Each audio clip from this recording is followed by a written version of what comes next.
Assalamualaikum warahmatullahi wabarakatuh. Halo Sobat UNES, kita ketemu lagi di UNES TV dalam segmen Podcast Kata Pakar. Nah, kita akan berbincang membahas masalah-masalah aktual yang sering diperbincangkan di masyarakat dengan para ahli, dengan peneliti, dengan pakar yang ada di Universitas Negeri Semarang. Bersama saya Afidah Hadid dalam Podcast Kata Pakar.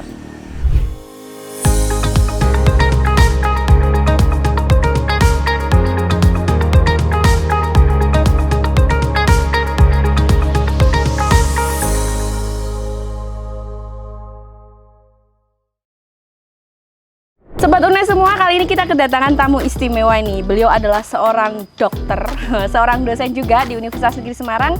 Saya sapa Prof. Azam. Halo Prof. Azam. Halo Mbak Vida. Bagaimana kabarnya Prof? Alhamdulillah baik. Selalu sehat nih. Sobat UNES, Prof. Azam ini barusan nih dikukuhkan menjadi salah satu guru besar di Universitas Negeri Semarang sebagai profesor di bidang kesehatan ya Prof? Kesehatan masyarakat. Kesehatan masyarakat. Nah, kita akan berbagi ilmu nih dengan Prof. Azam tentang orasi ilmiah Prof. Azam kemarin nih. Siap. Judulnya agak menggetarkan ya Prof. Judulnya mencegah kematian mendadak saat olahraga. Luar biasa nih. Padahal olahraga itu adalah salah satu solusi menjaga kesehatan ya. Betul.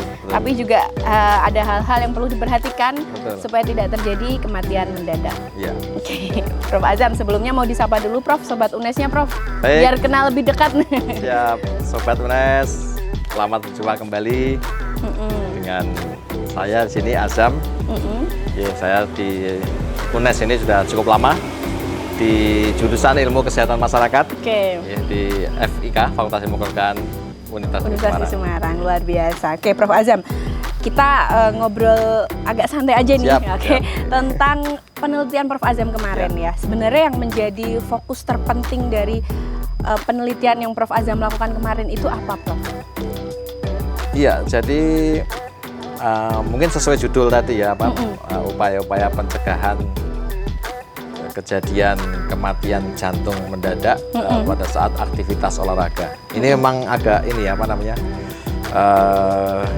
Kita mungkin sedikit bedakan terminologi atau istilah ini apa, kalau dalam religius kan kematian itu takdir. Ya, iya, takdir kan nggak bisa dicegah gitu ya. Bener. Tapi sebenarnya semua sakit juga sama takdir ya, semua takdir. Tapi takdir itu kan memang ada ikhtiar ya, ikhtiar untuk melakukan upaya pencegahan. Itu tugas kami di kesehatan masyarakat itu sebenarnya. Bener. Itu apa, mencegah kejadian penyakit, termasuk kejadian nanti kematian ya. Melakukan upaya-upaya yang terbukti secara ilmiah memang bisa mencegah kejadian-kejadian tersebut. Itu ya, itu terminologi dulu apa, disclaimer terminologi ya, kita dulu ya. bukan kita mencegah takdir. Benar. Itu nanti agak ini ya. Karena sakit kan juga sama kan, kita mencegah COVID ya pakai masker dan seterusnya itu ya, itu upaya-upaya. Tapi meskipun melakukan upaya pencegahan bukan berarti kita 100% berhasil gitu, tapi memang bukti ilmiah menunjukkan ada bukti yang memang menurunkan angka kematian jantung mendadak tadi istilahnya, karena kematian mendadak itu bukan tidak melulu karena jantung ya. Berolahraga tertabrak mobil itu kan juga mendadak ya, tapi bukan masuk kategori kematian jantung mendadak itu. Tapi yang kita fokuskan tadi kematian jantung mendadak saat aktivitas olahraga. Jadi betul ini fokus ke situ. Kenapa? Itu karena seperti tadi Mbak Vida katakan, memang kita berolahraga itu tujuannya pasti ingin menjaga kesehatan, menjaga kebugaran ya. Sudah terbukti juga itu memang akan mencegah penyakit-penyakit degeneratif namanya ya, penyakit-penyakit seperti diabetes, hipertensi ya, penyakit jantung sendiri, stroke dan seterusnya, itu terbukti secara ilmiah ya, dan sudah sangat direkomendasikan oleh WHO, oleh Kemenkes untuk melakukan olahraga, tapi memang dengan baik dan benar ya. Tapi kita sering ya mendengar kejadian di lingkungan terdekat kita, di berita-berita ya, mungkin artis juga ya, yang saat aktivitas olahraga atau setelahnya kemudian meninggal karena henti jantung mendadak. Nah, ya. Kalau kita tarik ke belakang nih ya Prof ya. Prof Azam ini kan terfokus pada jantung ya. Iya. Apa karena potensi penyakit jantung saat berolahraga itu lebih tinggi, Prof? Atau sebenarnya kan mungkin olahraga bisa cedera, bisa apa, tapi potensi kematian untuk jantung memang lebih tinggi gitu, Prof? Ya, jadi kalau kejadian kematian jantung mendadak itu kan karena sebenarnya yang paling sering sudah terjadi kelainan jantung dulu. Tapi kita belum tahu. Kita belum tahu ya, karena mungkin belum bergejala atau gejalanya sangat ringan. Nah, ini kalau di prinsip di kesehatan masyarakat namanya pencegahan primer ya, primary prevention. Pencegahan primer itu memang mencegah penyakit atau kejadian seawal mungkin, sedini mungkin. Contoh tindakan preventifnya seperti ya, apa, Prof? Jadi screening. Jadi kita ini kan, saya mungkin merasa sehat-sehat saja, merasa baik-baik saja gitu kan. Tapi ternyata mungkin kalau di check up, kita datang ke layanan kesehatan ya, ke rumah sakit atau ke lab, periksa misalnya EKG ya, kalau pada tadi deteksi kesehatan jantung ya dengan EKG. Bahkan EKG pun ada beberapa macam pemeriksaan ya. Kalau EKG saja mungkin juga nggak terdeteksi, tapi harus dilakukan istilahnya EKG dengan latihan. Ya, EKG itu elektrokardiografi, jadi pemeriksaan kelistrikan jantung. Nah, dia akan terlihat gangguan-gangguannya. Kalau sakitnya parah saat istirahat terlihat, tapi kalau masih awal tadi juga nggak terlihat. Harus diberi pemicu latihan. Dia naik ke tangga dulu, setelah naik tangga terus baru diperiksa, itu baru muncul. Atau ada lagi pemeriksaan namanya treadmill. Kalau treadmill kan Mbak Bida biasa ya, sampai berlari itu kan. Pakai treadmill tapi direkam kelistrikannya. Nah, itu namanya pemeriksaan screening jantung ya. Di samping pemeriksaan lain ya, dari wawancara, riwayat penyakit, ada instrumennya, itu ada instrumen untuk melakukan screening apakah orang ini sehat betul ya, atau ada potensi risiko kelainan jantung dan seterusnya. Kemudian nih Prof, dari sekian banyak nih kan mungkin di ilmu kesehatan masyarakat bidang ilmunya itu kan tidak melulu hanya di jantung. Betul. Yang melatar belakangi Prof Azam melakukan penelitian, apa karena Prof Azam juga kebetulan goeser ya? Jadi sekalian udah diteliti apa gimana gitu, Prof? Ya memang penyakit jantung koroner ini kan juga termasuk penyakit tadi ya, penyakit jantung dan pembuluh darah itu termasuk penyebab kematian terbanyak ya saat ini ya. Penyakit jantung koroner, karenanya tadi perlu dilakukan supaya upaya pencegahan ya. Upaya pencegahannya sendiri sebenarnya dengan berolahraga tadi soalnya. Jadi olahraga, diet gitu kan. Terus kemudian tidak boleh stres ya, pengendalian tekanan darah ya, dan seterusnya, itu upaya pencegahan. Tapi tadi fokus ke olahraga karena saya memang kan di prodi kesehatan masyarakat, tapi kita juga di Fakultas Ilmu Keolahragaan. Ya, dan itu memang satu keterkaitan juga ya. Salah satu upaya di Kesmas supaya pencegahan itu kan lifestyle ya, salah satu lifestyle tadi olahraga. Ya, nah, olahraga ini yang akhirnya juga memotivasi kita semua kan untuk bisa melakukan aktivitas olahraga dengan baik dan benar. Nah, tapi tadi ya, mungkin kenapa kita fokus ke situ, mungkin karena aktivitas harian di Fakultas Olahraga ya, jadi kita melihat olahraga yang harus dilakukan tuh sesuai yang kita harapkan gitu kan, bukan sebaliknya. Kemudian Prof, lebih banyak mana sih faktor resiko orang mati mendadak ketika berolahraga dan tidak? Ya. Begitu. Jadi mungkin saya jawab dari awal tadi, betul faktor resiko. Sebenarnya mungkin orang tersebut sudah punya kelainan jantung tadi, namanya penyakit jantung koroner. Jadi penyakit jantung koroner itu kita tahu jantung itu untuk mendapat asupan makan itu namanya dari pembuluh darah koroner. Nah, pembuluh darah koroner itu ada yang karena tadi penyakit degeneratif itu bisa tersumbat. Ya, ada sumbatan di koroner yang tersebut, itu yang kita sebut makanya penyakit jantung koroner. Ini merupakan kalau di kematian jantung mendadak karena olahraga, ini pas saat aktivitas olahraga, itu merupakan terbesar juga. Penyebab terbesar itu penyakit jantung koroner. Di samping penyebab yang lain nanti ada hipertrofi kardiomiopati. Tapi mungkin kita yang di masyarakat umum ya, bukan atlet, itu yang tinggi adalah penyakit jantung koroner. Nah, penyakit jantung koroner ini sumbatan itu kan bisa terjadi dari yang kecil 10% sampai 90% ya, sampai nanti kalau ada aktivitas dia akan tersumbat 100%. Dan manakala dia tidak ada jalur lain untuk mensuplai makanan tadi, ya kalau kita di jalan raya itu ada namanya jalan alternatif. Itu di sistem pembuluh darah koroner itu juga ada namanya sistem kolateral ya, alternatifnya kolateral. Kalau tidak ada alternatif lagi, dia akan mengalami kematian sel jantungnya. Dan kematian sel jantung tadi akan terjadi gangguan irama dan sampai henti jantung mendadak tadi. Nah, jadi henti jantung mendadak itu tadi pemicunya adalah karena sudah ada kondisi penyumbatan, ya, terus kemudian ada peningkatan kebutuhan. Peningkatan kebutuhan itu di saat aktivitas tinggi. Aktivitas tinggi itu salah satunya olahraga. Tapi tidak hanya olahraga yang menyebabkan aktivitas tinggi ditandai dengan denyut jantung yang meningkat. Misalnya lagi sedang rapat gitu ya, rapat yang stres tinggi itu juga bisa itu memicu itu kan. Nah, itu yang ditanyakan Mbak Vida tadi sebenarnya aktivitas olahraga, aktivitas lain misalnya tadi ya, sedang rapat, sedang stres, emosi segala macam itu sebenarnya itu sebagai trigger atau pemicu ya, sebagai pemicunya. Tapi sebenarnya dia itu sudah ada kelainan sebelumnya yang harus dideteksi gitu. Berarti belum bisa disimpulkan setelah screening awal.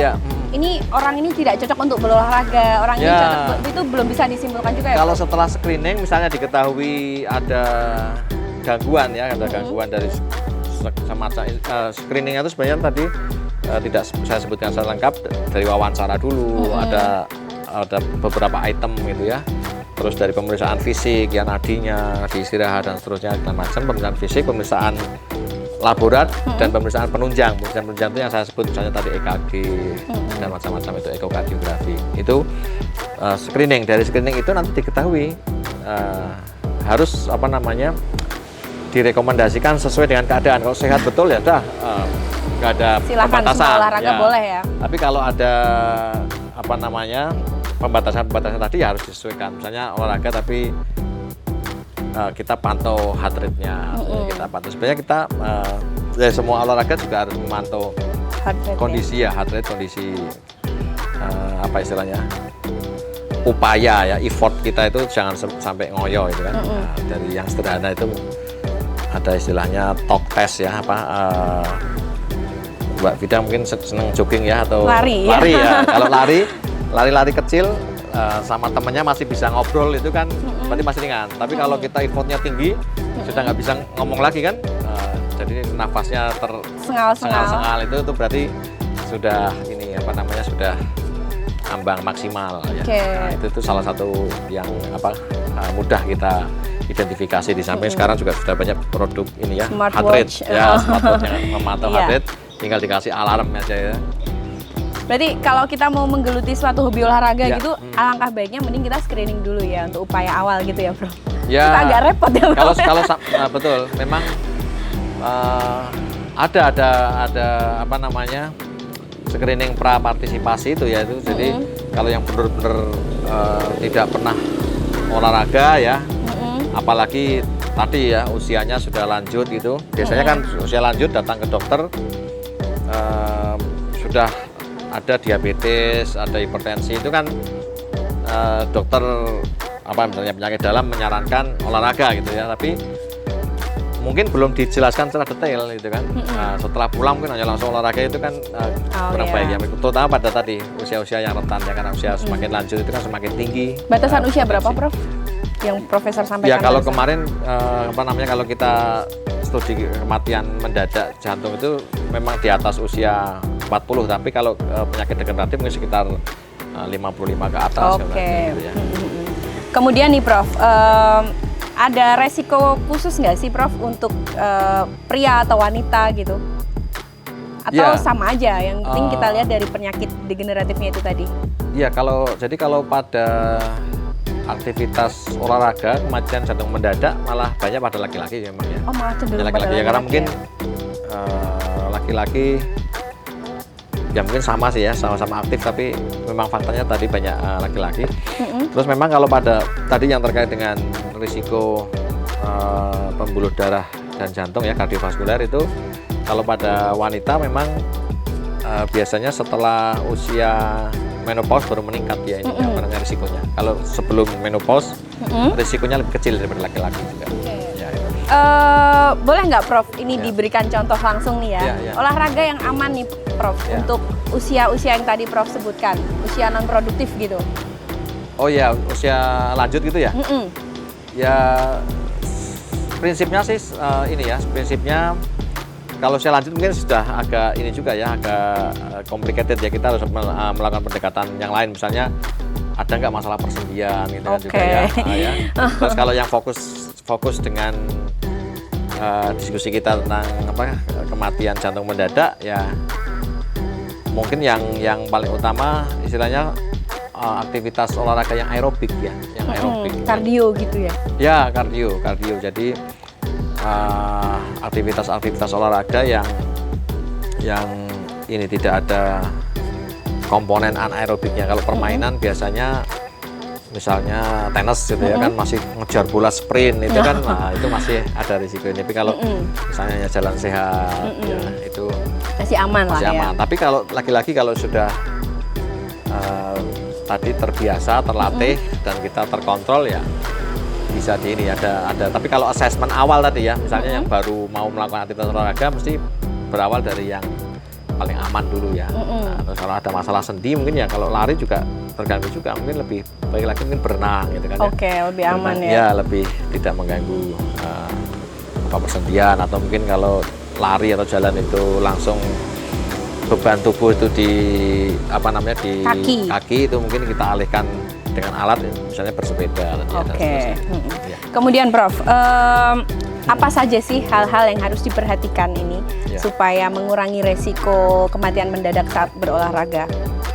Ya, yang pertama tadi memang ya kita screening ya. Screening itu terutama pada usia yang sudah usia non produktif gitu ya istilahnya. Ya, atau dewasa ya. Tapi kalau pada atlet pun karena dia effortnya tinggi ya. Kalau atlet kan latihan tinggi.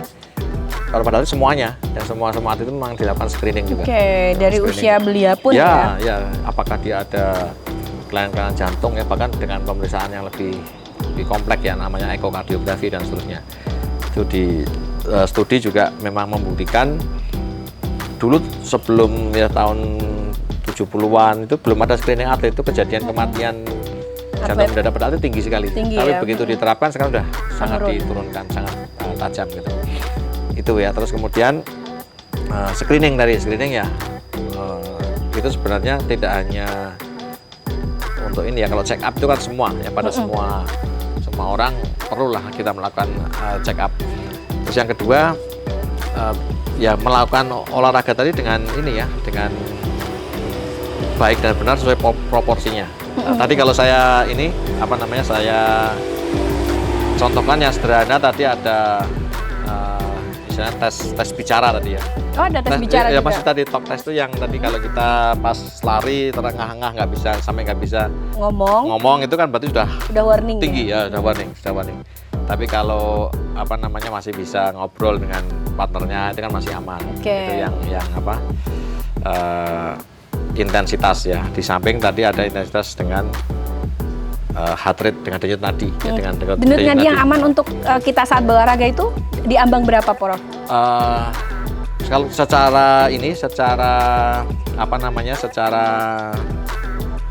kasar gampang itu 220 dikurangi umur itu adalah nadi maksimal. Oke, ya, kita amannya itu di 60 sampai kita amannya mungkin 60 sampai 80%. Itu di aerobik ya. Jadi kalau sudah di atas 80 sudah anaerob, sudah maksimal. Baiknya ya, dikurangi. Kita 60 sampai 80% dari misalnya Mbak Vida umur ngomong umur. Ngomong umur ya, ketahuan nanti ya. 30 misal. Ya, 30. Misal. 30, 120 berarti kurangi 30. Ini misalnya enak nih, angkanya kan bulat. Ya. Kan? Tadi coba 27 itu, ngitungnya susah lagi kan ya.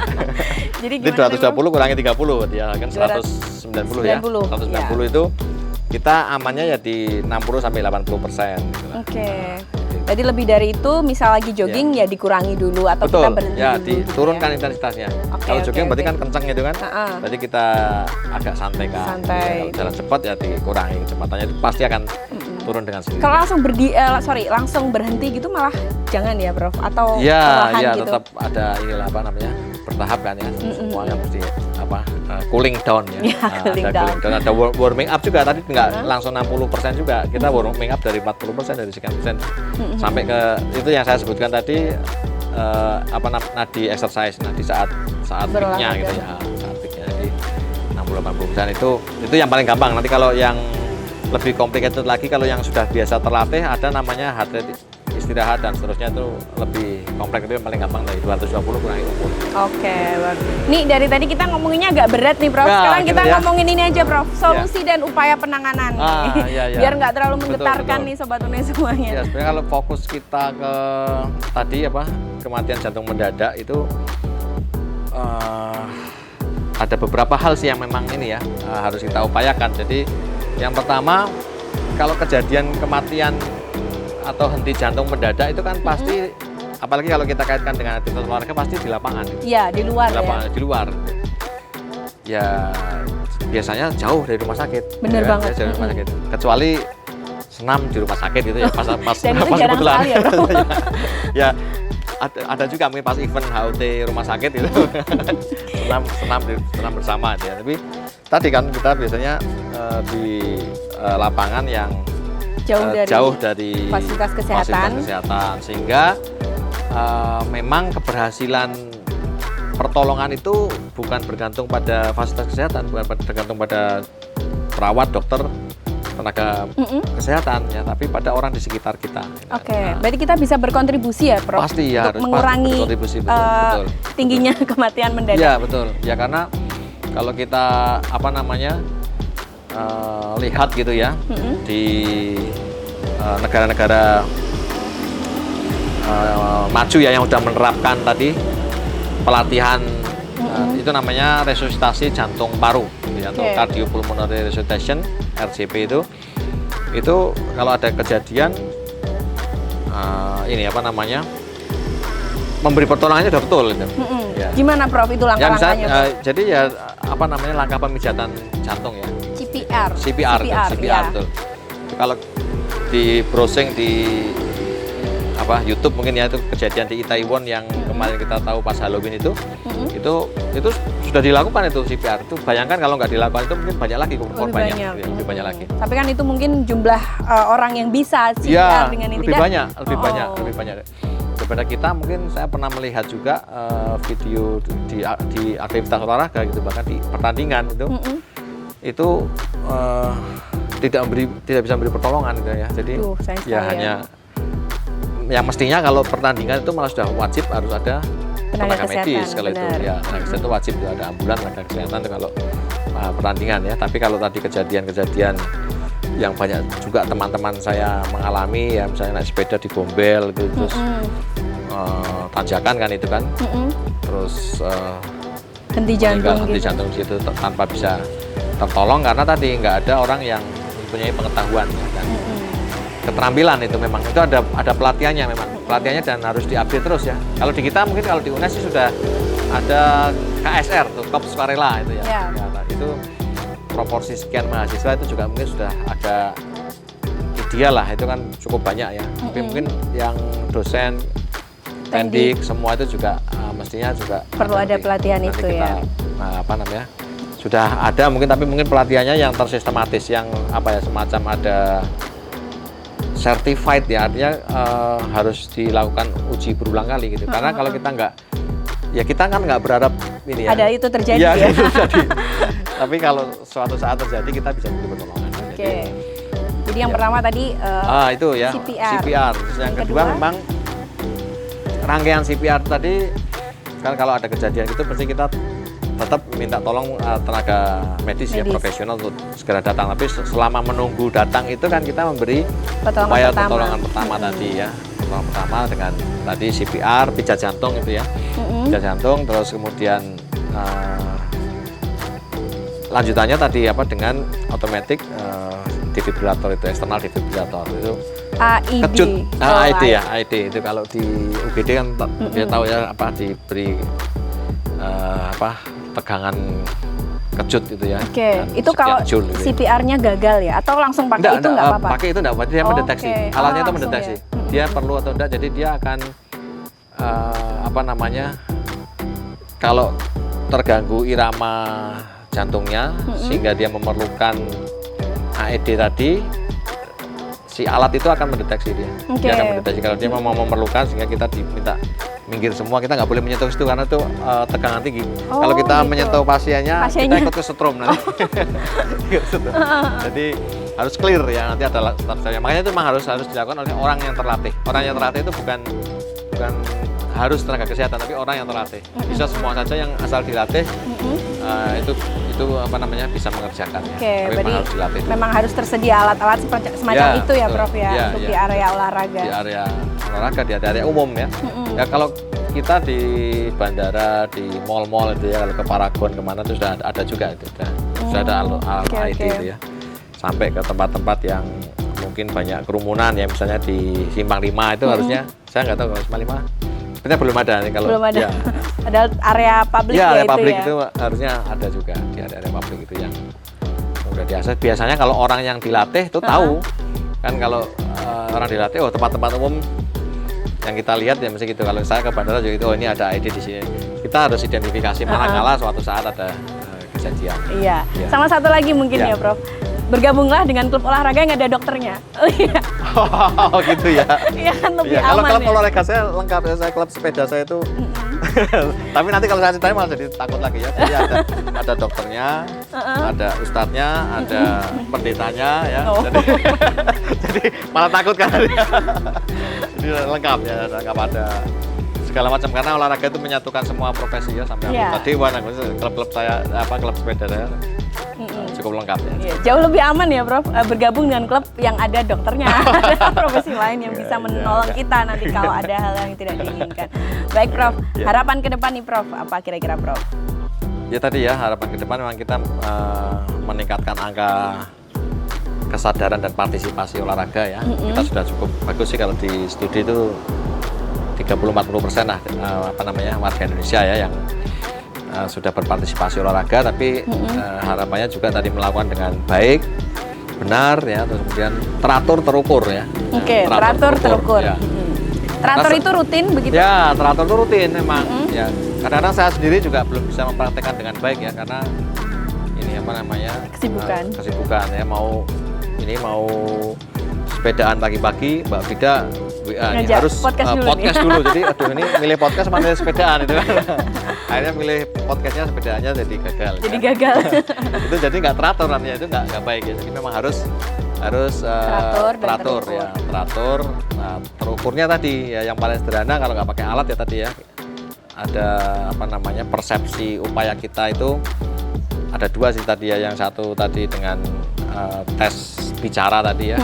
Tes bicara tadi, kalau kita masih bisa ngobrol santai itu berarti masih aman ya untuk dilanjutkan. Betul ya. Terus ada tes ini juga seberapa berat, itu ada skalanya sampai 20 dan seterusnya. Itu teratur terukur ya. Terus ya. Prof, ada sedikit tips nggak nih untuk Sobat UNES supaya merasa nyaman nih dalam berolahraga? Jangan-jangan setelah nonton podcast kita ini malah jadi takut ya olahraga. Ya, untuk Sobat UNES, dari obrolan kita ini ya bukan membuat takut ya, tapi tadi supaya kita tetap berolahraga tapi melakukan dengan baik, benar ya, teratur terukur tadi. Jadi kalau meskipun tadi ya jiwa muda tapi nggak pernah diajak pertandingan futsal misalnya ya. Kita langsung ini tim futsal. Kemarin nggak bisa ada yang futsal, tapi habis itu mengeluh tidak berangkat sekarang. Oh gitu ya lah. Itu prinsipnya itu sih. semuanya dilakukan dengan proporsional ya, dengan proporsional. Nggak boleh ngoyo, nggak boleh berlebih, tapi tetap harus berolahraga. Ini kalau yang apa namanya mazhabnya malas gerak tadi, malas berolahraga, nanti malah ini dibuat justifikasi ini. Oh, nggak usah olahraga nih, nanti mati mendadak deh. Ini bahaya kan, jadi bisa misleading, bisa menyesatkan ya. Sebagai upaya pencegahan lebih awal. Oke, Prof Azam menarik banget ya. Ini kalau kita lanjutkan bisa 2 hari 2 malam. Wah, gitu ya. Kita akan dulu sementara di sini. Terima kasih banyak Prof atas sharing ilmu yang diberikan untuk kita dan Sobat UNES semuanya. Semoga bermanfaat dan memberikan dampak positif untuk Sobat UNES semuanya. Nah, Sobat UNES, jangan lupa saksikan terus channel YouTube UNES TV karena akan banyak informasi menarik untuk Sobat UNES simak semuanya. Saya Afidah Hadid dan Azam. Prof Azam, Profesor Dr. Azam, panjang sekali gelarnya. Kami mohon undur diri, mohon maaf atas kesalahannya. Sampai jumpa.